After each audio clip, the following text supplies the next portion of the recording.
and happy Wednesday to you. Thank you so much for joining us today. As you know, you are here with In the Loop. Greg Nibbler and I are here to share some big news with you in the world of finance and, of course, in tech. And so we have a lot of fun things to talk about. So we're going to just jump right in. For those of you who are new, welcome to In the Loop with Winnie and Greg. I'm Winnie Sun, longtime financial pro, CNBC council member, Forbes contributor, and a host also of Level Up, which can be found on NASDAQ, Amazon Fire, to just name a few. And of course, we are here live on, I think we're like on 12 different platforms. Are we on today, Greg? How you doing, by the way? For joining in here today, and yeah, I think it's a bunch of platforms that we're on right now. I see Vicky joining in, and feel free, everybody to leave your comments and let us know how you're doing. CrossX Spider, good to see you too. Yeah, we've got some fun stuff to talk about today. Some interesting things. Maybe not everybody will find it as fun, but definitely interesting, because I don't know if you've seen what's going on with Twitter, but we have some news on that we're going to be covering, and then I've got some other interesting things that we'll bring up too. Like maybe about how we can talk to animals. That's actually a topic that's going to be up later on today here on the show. But for anybody who doesn't know, I'm Greg Nibbler, longtime tech reporter. I've covered all kinds of different things in technology and even sports, comedy, lots of stuff. But mostly for this show, I'm going to be talking about some pretty cool tech that is going on. So really excited to bring that up here. So talking to animals, Greg, I can't wait to hear that. I used to want to talk to my dog for the long. I was like, do you understand me? But I can't wait to hear what you have to say about that. And I know we're going to have some good discussions on the Twitter front too. So let's start with the lowdown. I mean, lowdown. Let's talk about the financial, how we close and all that. And then let's jump in, because I definitely want to hear what you have to share. So first off, I wish I had some good news. It started off sort of positive news, but unfortunately the market tripled down day today. The Dow closed down over 500 points at 505. NASDAQ down 366 points. S&P 500 also down 96 points. Unfortunately, we were expecting Fed Reserve Chairman Jerome Powell to come out and talk about increasing interest rates. We were expecting 0.75 of a point or 0.75 increase on interest rates, and surely the Fed didn't disappoint. That's what they did. They raised interest rates yet again, now the highest level since January of 2008. Not a good thing, especially if you owe money. Definitely not a good thing. But there was a lot of talk, of course, of what this means for the future, and if we're going to continue to see rate hikes of this nature, of this magnitude going forward. But Powell did say that he expects things maybe to slow down in the future, but we're definitely not quite there yet. There's even talk and sort of speculation that there'll be another rate hike in December, and that maybe it'll just be 0.5%, which I don't know. People would expect that, and it's just 0.5%. They're probably not going to be that happy about it. But certainly, a lot of things going forward, and a lot of economists are saying that they're really hoping that the Fed starts to slow down these rate hikes and maybe decrease how frequent they are as well. And hopefully in 2023, there's going to be some positive news. But currently, as we stand, not so. And that's why you're seeing the market get hammered today. Okay. So I'm going to segue a little over to another area. And then this is an area I know that Greg and I talk about when we do our fun shows as well. But let's talk about Netflix. Okay. Netflix is rolling out, for those of you who don't know, starting tomorrow. If you feel like you're paying too much for Netflix, or you don't have Netflix because you think it's too expensive in general, this might be a little bit of a relief. It's rolling out this new platform, this ad-supported tier or platform, which is going to be $6.99 or $7 rolled up a month. So at $7 a month, you're going to be able to get Netflix. This will be its cheapest plan. The second cheapest is called the basic plan. But starting tomorrow, you can actually get this plan. It'll have a slightly less high quality video stream, and you're going to have to deal with commercials. By doing so, you will save some money. So this is going to be, you're going to get about 4 to 5 minutes of ads, they say, per hour. These ads will run about 15 to 30 seconds long. But yeah, if you have Netflix currently too, it's not one of those things where you have to cancel and sign up completely. You can actually go to your account under plan details, into your account settings, and you can literally change plans. So you can change the cheaper plan starting tomorrow. Now, if you are thinking maybe you might want to do that, it probably doesn't hurt to, go to that less expensive platform and see how you like it for the next few months. And if you can live with some commercials, you can save a little bit of money as well. So that's starting tomorrow. So I want to make sure everybody had that on their radar. I know they have like the premium plan and the better 4K. I'm guessing, Greg, you have the nicer plan, right? I do have the nicer one on that, but I mean, I'll tell you, there's so many streaming services that I do have the ad supported one for a couple of them, and Okay. it's not that bad.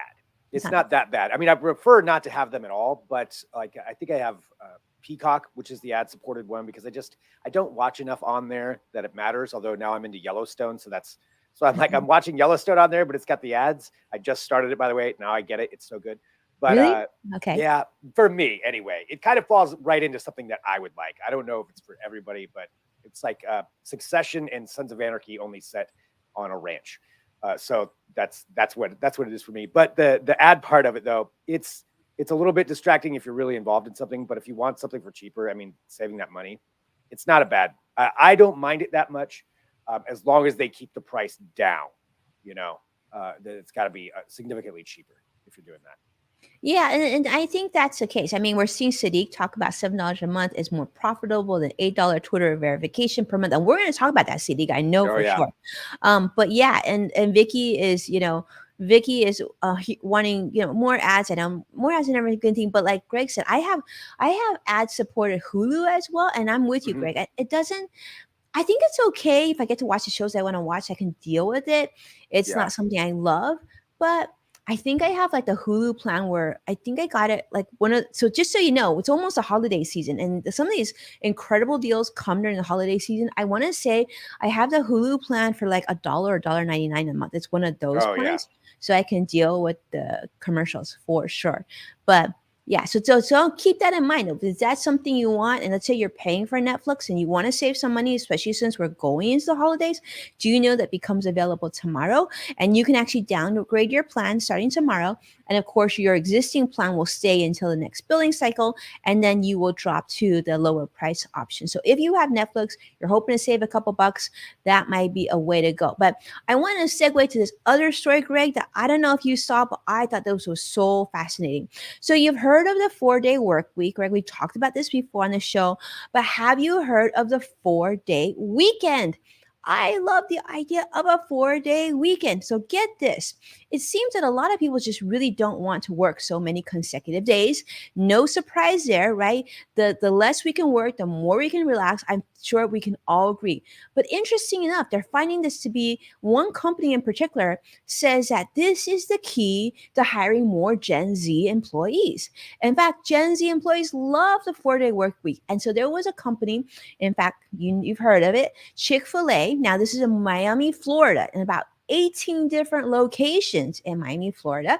It's being reported that they are now hiring employees and giving them 4-day weekends. So this company, they told this magazine, QSR magazine, that they started doing this in February of this year. And so what they did is they basically of all their employees, they create two groups of employees, right? Two different pods. That's what they're calling them. And so these people are working 3 consecutive days of between 13 to 14-hour shifts. So certainly long days, but now two different shifts. But by doing so, I guess everybody who's part of one of these pods now gets a 4-day weekend. Um, and they're saying because they've done that, they've seen a dramatic increase in like obviously employee satisfaction. But they also say what's really nice about it is they feel like in terms of the quality of food they're putting out is much better. It's much more efficient. There's consistency. And like they said that in terms of food safety inspections, they said it's been literally perfect, quote unquote. This is what they're talking about. So this is kind of exciting. Not 4-day work week, but 4-day weekend, Greg. What do Love you it. think about this? I love it. I mean, yeah, as long as you can get, the full 40 hours, and it sounds like they've worked that out if they're doing 13 to 14 hours a day. So they're still Hmm. getting their full wage in. Yeah, I am all for that. I mean, I've worked some long days before, especially, through college and some different jobs that I've had. After 10 hours, it doesn't really matter that much tacking on. I feel like anyway, another 3 to 4 hours, especially if you get a full day. as a Mhm. reward for that. Yeah, I think that's pretty cool. And It's sounds like awesome, it's right? working for them. Yeah, Yeah, it sounds like it's working for them. I think there's a lot of companies that could really use this as an example because, like just like yeah, you said, Greg, like in the financial industry, 14-hour days is not atypical. Like yeah. I remember like working, at crack of dawn and then leaving when after the cleaning crew would come and clean the office, then I would actually get to go home. I think there's a lot of industries like that, especially healthcare, right? So Yeah. a lot of them already work this sort of like pod type of hours, but they're saying that this is a little different from the 4-day work week. And they're saying that Gen Z employees love this. And if you want to stay competitive, you really want to attract that type of employee base, right? That this is the way to do it. So you're still getting that coverage that you need. You're just Hmm. creating two separate pods of employees. And it seems like it's just making things a little bit more organized. It's just making sure there's 3 consecutive days and the 4 days off. So you're just not putting people all over the place, right? So Yeah. they also reported in this article I was reading that said that a lot of companies have already implemented 4-day work weeks, and they've noticed definitely an increase in happiness in terms of work-life balance and attracting that Gen Z employee base. So I'm excited to see where this go. But yeah, Yeah. Yeah. I think that's a great experiment to see how it works. And like I said, I mean, if it ends up that everything, all the work gets done, and everything is accomplished, then yeah, why not? then why not, right? Everybody's happy then. Then everyone's happy. And we gotta take some Yeah. comments because when I see, I know we saw, Vicky Garvey is joining from Facebook Live and saying like, and thank you so much, Vicky, for coming supporting us. And I know she's gonna check on our tweet chat later, which I appreciate. Tedra is joining us from LinkedIn Live and Nice. saying that Tedra has added Hulu. As well, and would love a 4-day weekend and work extra Yeah. hours. Me too, right? Yep. Vicky says 40-hour burnout. So true. Most people work from home nowadays. And let's just say, like, I don't know about you, working from home is great, but certainly I feel like I'm working more hours than I was working in the office. But I don't Yeah. know. For some people, I know the how quiet quitting thing, maybe they're not, but yeah, it'll Yeah. be That's a hard interesting to see. balance. But Hmm. uh, but yeah, I don't know. I think that's cool. I think if things start transitioning more that way, I think we would all like more time off, just for mental Right? health. You know. Yeah. And by the way, Elon, if you're watching us today, maybe you could write this down. This is an important, put on post-it. Make sure you guys think about this, okay? When you're trying to rebuild it. And we're going to get to that in just a minute. But Greg, I have one more thing that I Mhm. want to share because I'm all about the good news, right? Whenever I can grab it, especially in the financial world. But Greg, this is just for you. I was thinking about this and all of you are watching. Let me tell you, I always try to bring direct these really smart, small, fun things because I think they're going to add value to his life. Well, here's some good news. As you know, when you get to the end of the year during the holidays, there's some really incredible shopping deals, but there's also really great credit card offers.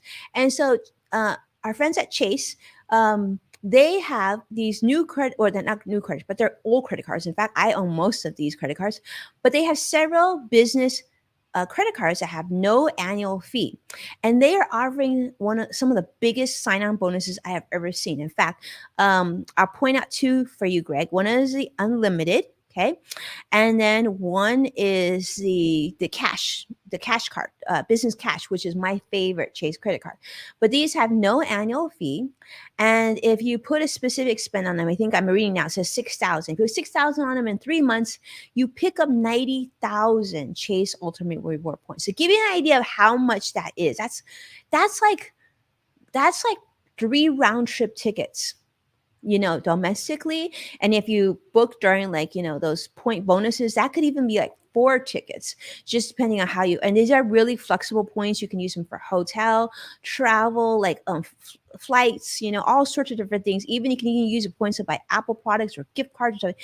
But I love this. And I haven't seen this big a sign on bonus in years, Greg. So remember, I told you I would tell you more about points amounts. This is one, Greg. I thought of you and make sure it's on your radar. I'm sharing with everybody who's watching. Definitely. Yeah. Which one was it again that you get the 90,000 points on? So it's the Chase Inc.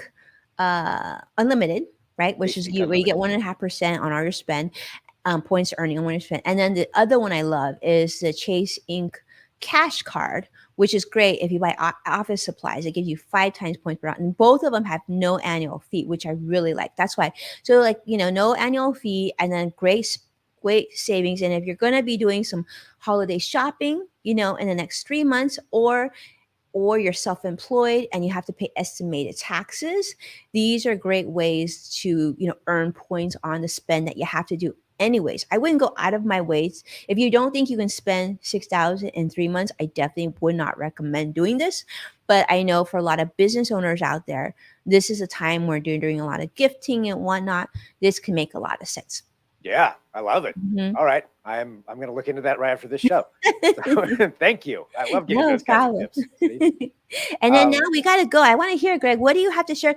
I can't wait to get your insight too on like how to speak to animals. But yeah, yes, yeah, we'll get to that part definitely. But okay, before we do, you brought it up, Twitter. I feel like it would. I feel like just kind of talking about this, and especially with everybody who's watching too, because I want to get opinions. I mean, we're all seeing so many polarized opinions about what's going on, and I kind of wanted to recap what's happened, and then there's some speculation about what's going to happen, so kind of cover that too. But we are in the full era, as we all know, of Elon for Twitter, so he has complete control. The things we know, and more is coming out, now that pretty much all of the C-suite executives at Twitter are gone, if not all of them. The board of directors is gone. Everything is now running through him. So we know that's happening, and he's certainly been talking about it a lot on Twitter. If you follow him on there, he's saying all kinds of things. We can have opinions about that too, but that's established. So we know that. One other thing that he has said anyway, as far as what's going to be coming, has to do with moderation. Right? That was one of the biggest questions I think everybody had when he was taking over. Is how is it going to be moderated? Is it going to be moderated? Is just going to open the floodgates, and everybody who was removed from the platform, are they all going to be coming back on just immediately? And from what he stated is that he's going to be setting up a moderation council of varying viewpoints that will be how moderation and decision on who gets taken off or put back on is going to be decided. So how that works, we've had no indication on how that's going to happen. He just said that nothing is going to happen until that is formed. So that, again, we just have to take him at his word because there's no real accountability here. He doesn't have to do any of this, but that's what he said he's going to do.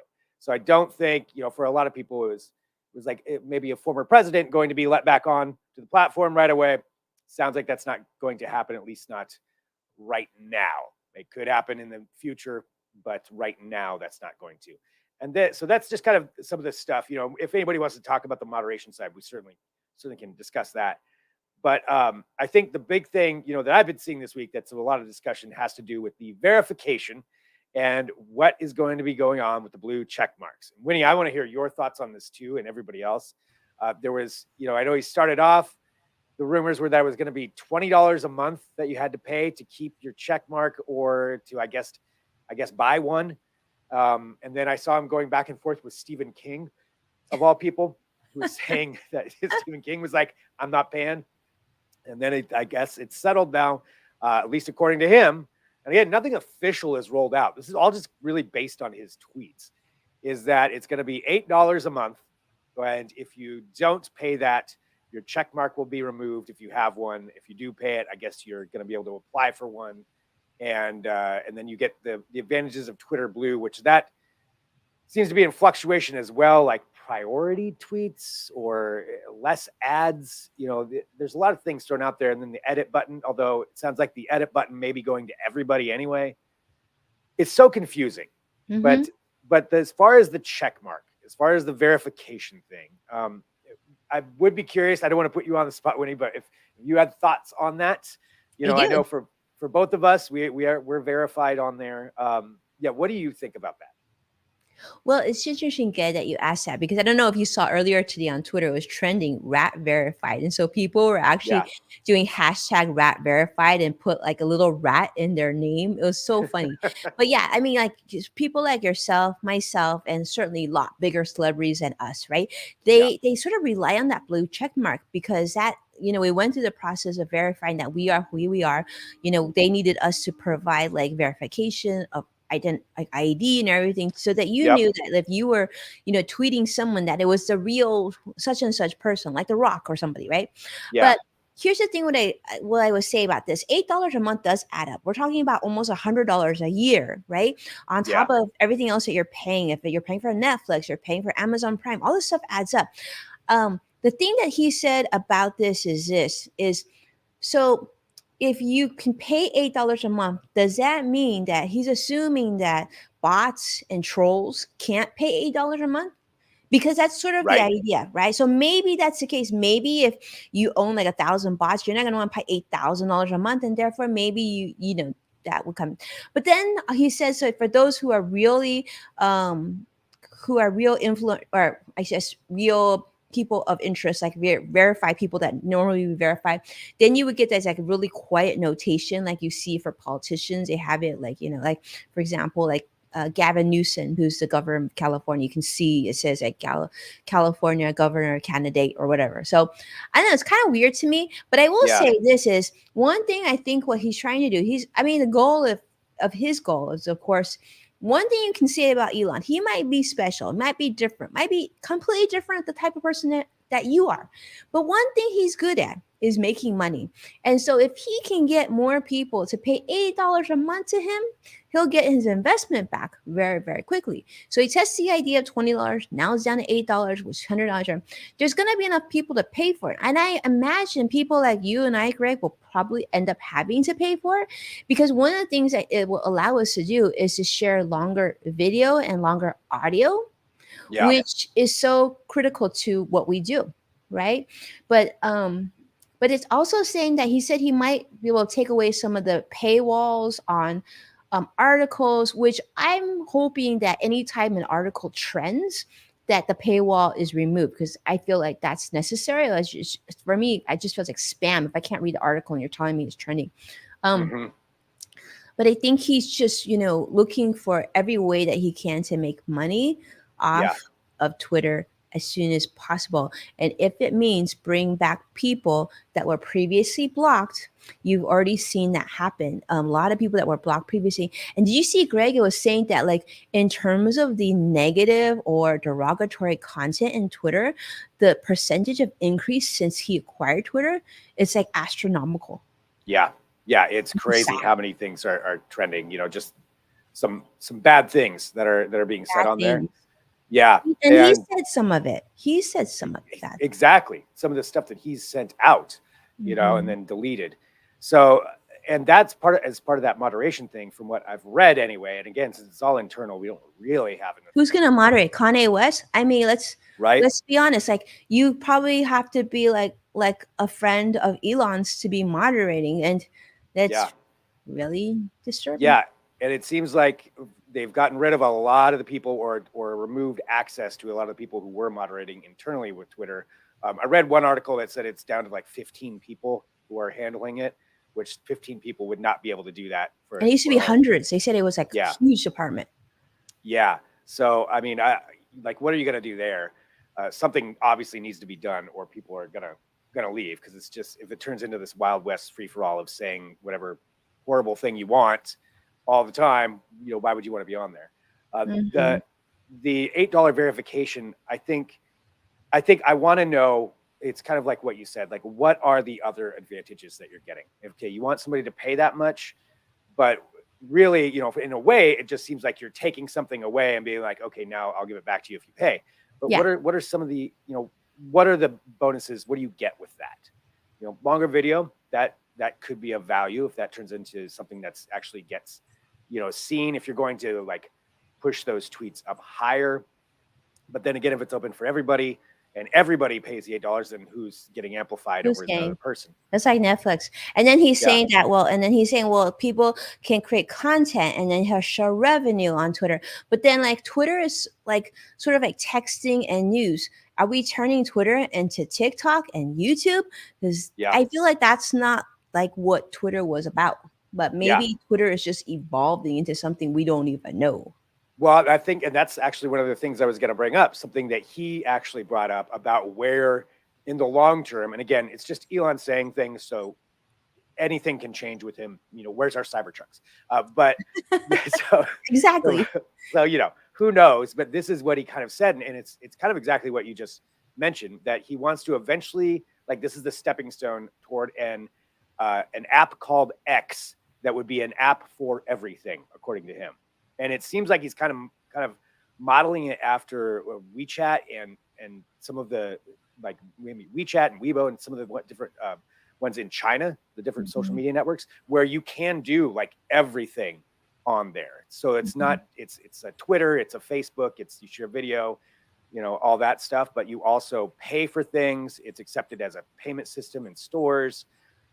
There's really does do a whole bunch of things, and it seems like that's where he wants to model this after and eventually move it in that direction, which to me, that's just, that's not what Twitter is. So it's like, okay, so you just want to get rid of Twitter and you want to create this, and this, you just bought a stepping stone for it. He basically just bought the following. He did what most influencers would love to do, right? He basically bought a platform that had a bunch of very active engagement, and he just bought it, and now he'll do what he wants with it. Yeah. And now it's his to do. When you have $44 billion, you can just do that. But he wants it back. He does want it back. We do know that. Oh yeah. He'll want it back for sure. So it's just, I don't know. I wish there would, and again, he doesn't have to do this. I get it. He can do whatever he wants, as he's made very clear. But I wish he would just come out with some kind of statement, like some kind of clarification, being like, here is what I want. Here is how I see this going. At least some kind of a plan, just so we're not all just sitting here in the dark waiting on his every tweet. But that's probably, I feel like he's not a planning type. Do you feel like? Yeah, he's brilliant, but I'm not sure that he seems to be very impulsive. At least, on Twitter, we're seeing that. Bringing a sync into Twitter for the first day of work, it just seems very impulsive. Yeah. And it's one thing if you're doing that with SpaceX or Tesla, like that's your company. If somebody's employed there, that's you know what you're getting if you go work for a company, and that's how he is. But now we all get a taste of it. It affects everybody who's on that platform, and it's just going to be. I think it's going to get crazier before we understand what exactly is going to be happening. And like you said, he's maybe not a planner, so he may not have any idea. He may just be testing something out. I'm like, I'm going to do this. Nah, now I won't. So it's going to get wild. It will get wild. Yeah. Well, it already is, I guess. So, so yeah, we'll see where it goes and what happens with that. But that was just, I kind of wanted to talk about that and get your opinion too about Twitter. And if anybody has opinions on that, please drop those in. Yes, please. We see a lot. Yeah, we see a lot of content right now. It's coming in. Sadiq has all definitely says actually he bought for a Tesla advertisement for free, possibly because Tesla shares are going down. Interesting stuff. Yeah, because it's going to affect all of his other stuff too, you would think. But we'll have to see where it all goes. So yeah, keep those comments coming in. But if you want, we can talk about some other things too. So I do have two different topics on artificial intelligence that were trending. Everything's all Twitter this week for every kind of news source. But we have two different things. So one is the AI that Google is releasing, and that has to do with actually talking about using weather data to help plan out floods. So not plan out floods, but to warn people about potential floods. And I thought this was a really good use case of AI and how it can actually help people out. So they've been using their artificial intelligence platforms to help out with wildfire detection before, but now this is particularly being released in areas of the world where bad flooding has occurred. And there's a map, it's called Flood Hub, that you can use. Right now, it is being used primarily in Africa and South America. And if you take a look at it, you can go there to this Flood Hub website, and you can actually see there some different things, showing where there's potential floods. And they said they could get up to maybe even, I think it was up to like a week notification, just analyzing all this data to actually see, where potential floods are, and just to give somebody that much of a warning. I think that's great, just to have that ability there to warn people, like, okay, a few days from now, there is a good chance this could be flooding. Now you can actually prepare. And previously they said the most they could really do was about 48 hours to analyze it. So that's to me a good use of a company using their mass amounts of data for good. So we've got that. That was kind of one of the big things, I wanted to bring up there, just talking about how that artificial intelligence is being used. The other thing has to do with speaking to animals. And this is based on a book that's coming out right now that's talking about using artificial intelligence and the massive amounts of data that we have out there for nature and for everything else, for all the recordings that we have and all the information, compiling all that and figuring out how to communicate with animals. So this is a book by a woman named Kathy Baker, and there's a couple of key ones that she talked about in it. One of them has to do with being able to speak to bees. And as you can see right here, this is actually from a German company. They came out with this a couple of years ago, but now it's being utilized a little bit more. So that floating thing right there, that kind of little sponge, doesn't look like a bee to us, but to a bee, it does. And honeybees in particular communicate with their dances, and so they've figured out how they can move this thing in there into the hive, have it dance, and actually explain information to the bees. They said they've been able to get them to go like to a certain side of the hive, or eventually what they want to be able to do is explain where they can go. So be like, hey, go to this section of flowers, pollinate these, and actually talk to the bees. That kind of thing is just crazy to me that they would be able to do that. So that's just fascinating, seeing where that goes. And there's a thing called Hiveopolis, where they want to create these robot beehives that would be run by AI. So that's pretty crazy, cool. Craig. Yeah, that's talking to bees. That's amazing. Like you said that they could use technology and get bees to go to one section of wow. Yeah, like one section of the hive, they've been able to really figure out a bunch of stuff. And it's all because of artificial intelligence, really, because it's analyzing the movements of the bees, what that correlates to. I mean, this is the kind of stuff that could take years and years and years if it's just humans doing it, but putting all this mass data in there, and that's what's actually going to be helping. Oh, Vicky says I'm a beekeeper. Yeah, Vicky's a beekeeper. Vicky, wow, that is cool. So cool. How many bees you have, Vicky? Yeah, that's really interesting. Vicky saying the bee, the dance. Oh, Vicky probably knows this stuff. Probably, yeah. Vicky, I'm sure knows way more than I do about this. Trained beekeeper. Impressive, Vicky. That sounds pretty supernatural. Joshua saying talking to animals. Yeah. Yeah, it's really, this is something that probably wouldn't be happening before, but now with all this information we have in the way that it's changing so fast of how we can analyze the data, that stuff's happening. So we have the B one right there, but then the other one, another project, there's a bunch of projects, there's lots of them, but another one that she highlighted is this thing called Project SETI, and it's not like SETI, it's CETI. It's like Cetacean Translation Institute. I may have forgot what the I is, but anyway, it has to do with talking to whales. So, and these are sperm whales in particular that this group is working toward. And what they've done is they've created these different boxes that can record all the sounds that these whales make.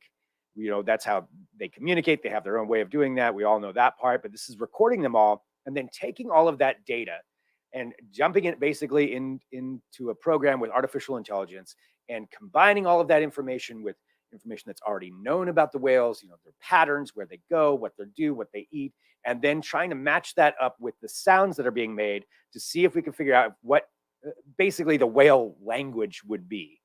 And their goal is to, in a few years, to potentially have a whale chatbot to where they can send out information to whales, whether it be, warning them, don't go over here, this is dangerous, or this is, some whatever it is that they want to tell them, to maybe help save them in some way, some aspects, and just to be able to do that, to maybe even communicate back and forth. That sounds just wild. I know Crossix Spider said it sounds supernatural. It does, but with technology, you never know. And the faster the AI is, the more it can compile this data.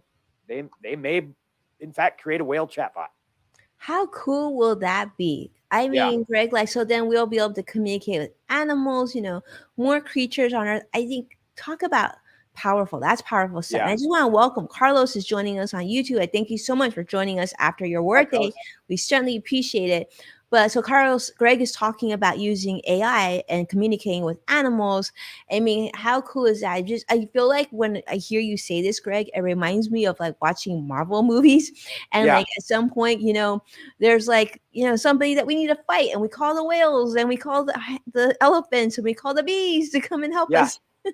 Yeah, right. I mean, who knows where it can go? That elephants are actually another one that she mentioned, as far as figuring out, what all of their sounds mean, and and communicating with them. I mean, we're not quite there with dogs yet, but there's a bunch of research going on in that too. I don't know if I want to know everything that my dog is saying. Like maybe Oh, I'm I'd like sure to be able to tell him some things, but I don't know if I want to know what he's saying to me. he's probably just happy all the time. I just feel I wish. Really?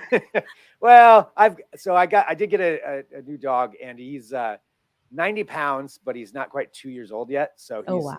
he's kind of a giant puppy. So Uh-huh. we have some things. Otherwise, he's pretty good most of the time. But Him I must would be like to so tell him cute. some things to be able to explain some things to him. Yeah, there he is. That's Bowie. Oh my goodness, Bowie's so cute. He is very cute. He photographs much smaller than he is in real life.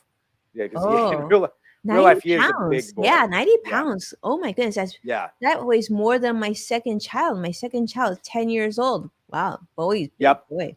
Yep, he's a big boy. But I would like the AI to help me explain some things to him sometimes. Well, Tedra would like to talk to her cats because she'd like to know what the cats are thinking. And then Vicky is saying so cute. I know, really so cute. And Carlos is all happy there. Carlos, we're just so grateful that you're here, and we're grateful for everybody here. But yeah, seriously, thank you everybody for joining in. And thanks for talking to us too. And thanks to everybody who keeps sending me articles and cool things to talk about and things that you find interesting, because I love seeing that and catching up on that. So really, really appreciate it. And this show's so much fun.